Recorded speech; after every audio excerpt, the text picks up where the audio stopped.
मेरे खुदा बता दे कहाँ जाम दिखता नहीं कोई रास्ता।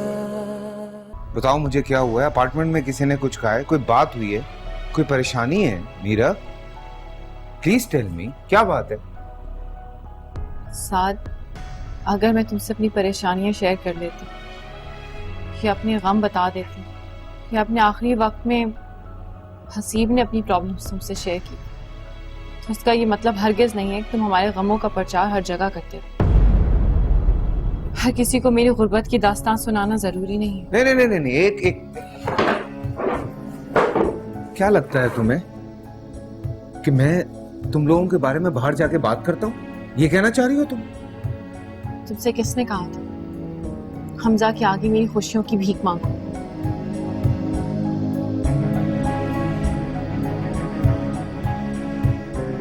तुम सब मेरी मर्जी बहुत अच्छे से जानते हो। तुम लोगों को मैं 1000 दफा बता चुकी हूं मुझे मेरे हाल पर क्यों नहीं छोड़ देते। मैं शादी नहीं करना चाहती। प्लीज खुल के बताओ कि हमजा ने क्या कहा है तुमसे? शादी के लिए प्रपोज करके गया है मुझे और उसके बाद अम्मी ने भी काफी कुछ कहा मुझे। कह रही थी कि मैंने उसे शह दी, अपनी मासूमियत दिखाई मैंने उसे और उसे अपनी जाल में फंसा लिया। हमने परेशानियां उसे बताई और हमने दुख उसके सामने रखे तो उसको मुझ पे तरस आ गया।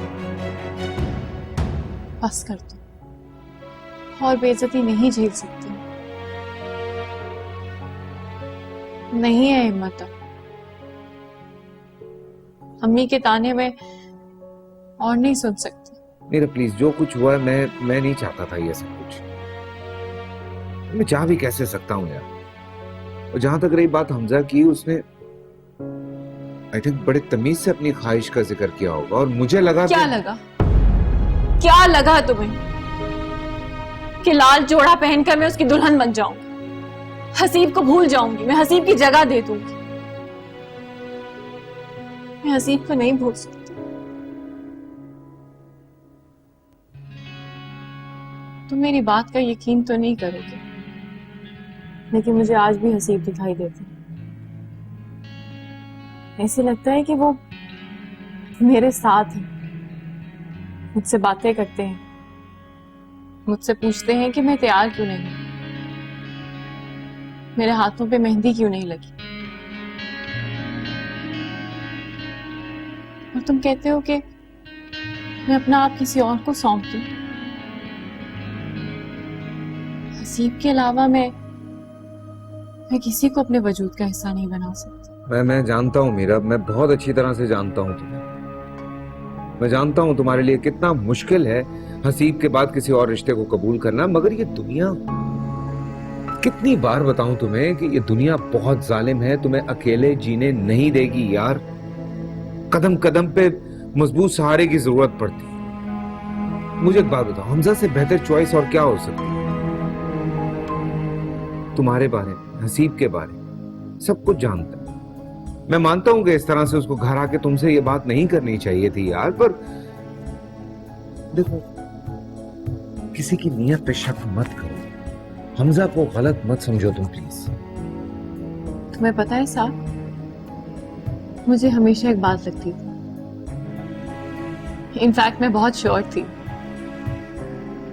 मुझे लगता था कि अगर हसीब के बाद मुझे कोई समझता है तो वो तुम।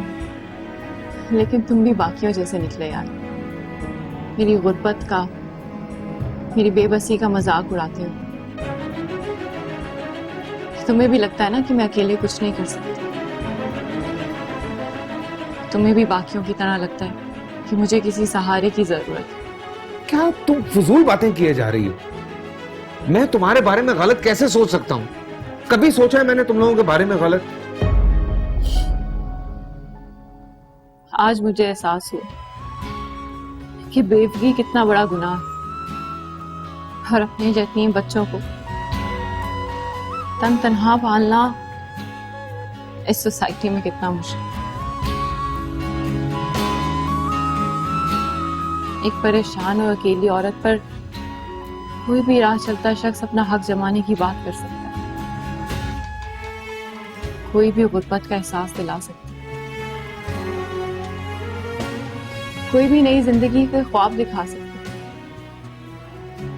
कितना आसान है ना इस सोसाइटी में एक अकेली औरत पर उंगली उठाना, उसको ये बताना कि वो कमजोर है और वो अकेले कुछ नहीं कर सकती। नहीं, ऐसा नहीं है नीरव, ऐसा है साद, ऐसा ही है। तुम्हें क्या लगता, बच्ची हूं मैं, मुझे लोगों की तर्स भरी निगाहें नजर नहीं आती, सब दिखाई देता है। हमजा ने तर्स खाकर मुझे शादी के लिए प्रपोज किया, एहसान करना चाहता है। उसे लगा होगा बेवा है, 2 बच्चों की माँ है, इससे बड़ा सदका क्या होगा कि एक बेवा औरत से शादी कर, है ना? इसके अलावा तो और कुछ नहीं होगा हमजा के दिमाग में। मेरा बात को समझने की कोशिश कर। सीरियसली, उसने, मुझे नहीं लगता कि उसने तर्स खा के तुमसे ये बात की है। वो नेक नियति के साथ साफ दिल से आया है तुमसे शादी की बात करने। इसमें क्या गलत है यार? वो क्या चाहता है और क्या नहीं, इससे मुझे कोई गर्ज नहीं। मुझे मेरे हाल पर क्यों नहीं छोड़ देते तुम लोग? You know what? खाला की बातों में आके ना तुम अपनी जिंदगी के दरवाजे और खुशियां अपने ऊपर खुद बंद कर रही हो। तुम्हारी परेशानियां क्या हैं, तुम्हारी जिंदगी का उतार चढ़ाव क्या है, अच्छी तरह से अंदाजा है हम सबको। इसलिए खुद को इस तरह से और ओवर थिंकिंग बंद कर दो खुदा के वास्ते। हमजा नेक नियति से तुम्हारे पास आया था रिश्ता लेकर। हर बात को ना तुम ओवर थिंकिंग करके सोच रही, सेल्फ सेंटर्ड होके सोच रही, सिर्फ अपने बारे में सोच रही।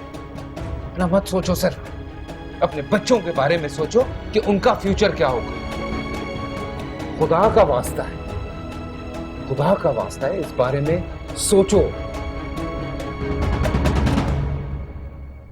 मेरे खुदा बता दे कहाँ जाऊं, दिखता नहीं कोई रास्ता,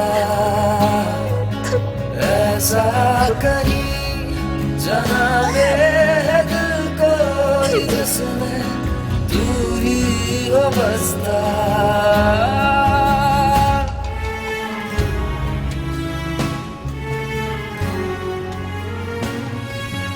मुझे लगता था कि अगर हसीब के बाद मुझे कोई समझता है तो वो तुम, लेकिन तुम भी बाकियों जैसे निकले यार। मेरी गुर्बत का, मेरी बेबसी का मजाक उड़ाते हैं। एक परेशान और अकेली औरत पर कोई भी राह चलता शख्स अपना हक जमाने की बात कर सकता है।